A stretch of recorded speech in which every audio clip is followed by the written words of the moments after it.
ప్రచారంలో వసూల్ రాజ్ అని ఏ విధంగా వీళ్ళు వసూళ్లకు పాల్పడ్డారు. ఇప్పుడు మహిళా మంత్రులు వీళ్ళని చూస్తుంటే ఒక్కొక్కళ్ళు పూలన్ దేవిని మించిపోయారు. ఆ రోజు చంబల్లో పూలన్ దేవి వణికిచ్చి వసూళ్లు చేసి ఏ విధంగా బందిపోట్లను మించిపోయిన పరిస్థితి అనమాట.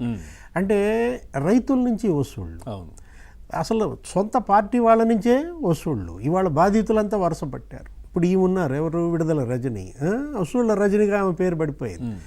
అంటే రైతుల నుంచి ఎకరానికి 2.5 లక్షలు, ఎకరానికి 7 లక్షల చొప్పున వసూలు చేశారని అటు ఎడ్లపల్లి వాళ్ళు పోలీస్ స్టేషన్లో పెట్టారు కేసు, పసుమర్రాళ్ళు వాళ్ళు ఒక కేసు పెట్టారు.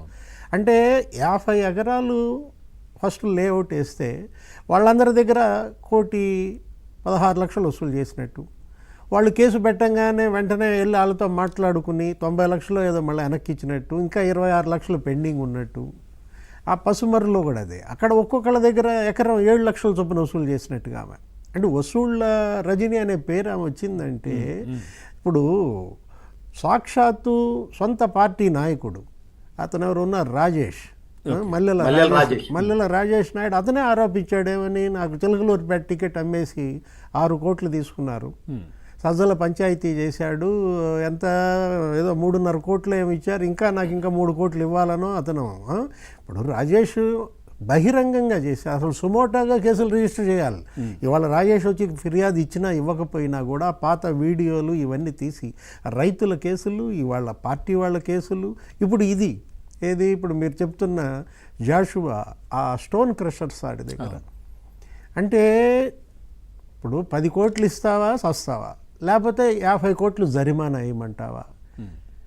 అరే అతను ఎవరు, జాషువా ఐపీఎస్ అధికారి, అతను పదే పదే వేధింపులు, తనిఖీలు, సోదాలు తట్టుకోలేక శ్రీనివాసరావు, చలపతిరావు ఎవరో ఉన్నారు, యజమానులు అప్పుడే వెళ్ళి మాట్లాడుకుని 2 కోట్లు ఇచ్చినట్టు.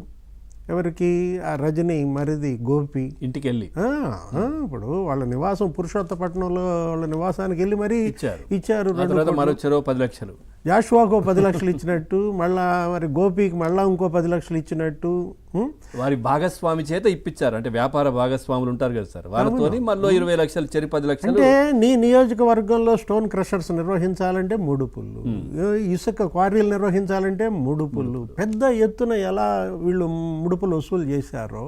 మట్టి దోపిడీ, ఇప్పుడు ఆ వల్లభనేని వంశీ కేసు అదే కదా. ఏది నిన్న గుడివాడలో మళ్ళా 100 కోట్ల మట్టి దోపిడీ అని. అంటే మట్టి మాఫియా, అసలు ఇసుక మాఫియా, అసలు ఒక పెద్ద మాఫియా రాజే వీళ్ళు ఏర్పాటు చేశారని కదా కంటిన్యూ అవుతుంది. కేంద్ర పెద్దలందరూ కూడా విమర్శించింది. దీనిపైన ఇవాళ